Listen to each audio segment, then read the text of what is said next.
Hello friends, welcome back to Supriya Tamil channel. எல்லோரும் எப்படி இருக்கிறீங்க? நம்ம எல்லாருமே நல்லா இருப்போன்ற நம்பிக்கையோட வீடியோக்குள்ளே போகலாம் வாங்க. இந்த பொங்கல் அன்றைக்கி எடுத்த லாக் தான் ஃப்ரெண்ட்ஸ்.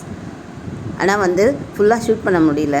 ஏன்னா எங்கள் சிஸ்டர், அதாவது ஓரகத்தி, எங்கள் ஹஸ்பண்டோட தம்பி ஒய்ஃப்க்கு டெலிவரி ஆகும்போது ஹாஸ்பிட்டல் அட்மிட் பண்ணிட்டாங்க. சீக்கிரமாக போகணுங்கிறதால ஷூட் பண்ணாமல் அப்படியே அர்ஜென்ட்டாக அருவியாக செஞ்ச சிலதை மட்டும் எடுத்து வீடியோவாக போஸ்ட் பண்ணியிருக்கேன் ஃப்ரெண்ட்ஸ். பொங்கல் அன்றைக்கி 7-9 ராகுகாலம் வேறு வந்துட்டதால 7 படித்தா தான் நம்ம 9 மணிக்கு மேலே கிளம்பி ஹாஸ்பிட்டல் போக முடியும் அப்படின்னு சொல்லிட்டு வெறும் சக்கரை பொங்கல், வடை, பாயசம் மட்டும் வச்சு கிழங்கு வகைகள், கரும்பு, காய்கறி எல்லாம் வாங்கி சாமிக்கு வச்சு படைச்சிட்டோம் ஃப்ரெண்ட்ஸ்.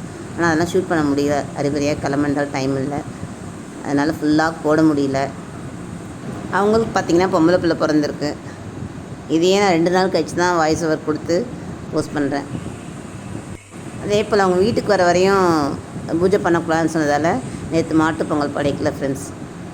நான் இதை போஸ்ட் பண்ண அன்றைக்கி கரிநாள். உங்கள் வீட்டில் நீங்கள் பொங்கல் பண்டிகை எப்படி படிச்சுங்கன்றதை கமெண்ட்டில் சொல்லுங்கள் ஃப்ரெண்ட்ஸ்.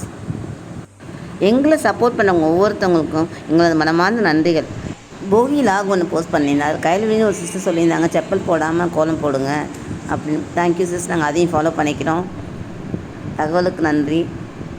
இந்த வீடியோ உங்களுக்கு பிடிச்சிருந்தா லைக் பண்ணுங்கள், ஷேர் பண்ணுங்கள், கமெண்ட் பண்ணுங்கள். மறக்காமல் சுப்ரியா தமிழ் சேனல் சப்ஸ்கிரைப் பண்ணிக்கோங்க ஃப்ரெண்ட்ஸ். அடுத்த ஒரு வீடியோ சந்திக்கலாம். பாய்.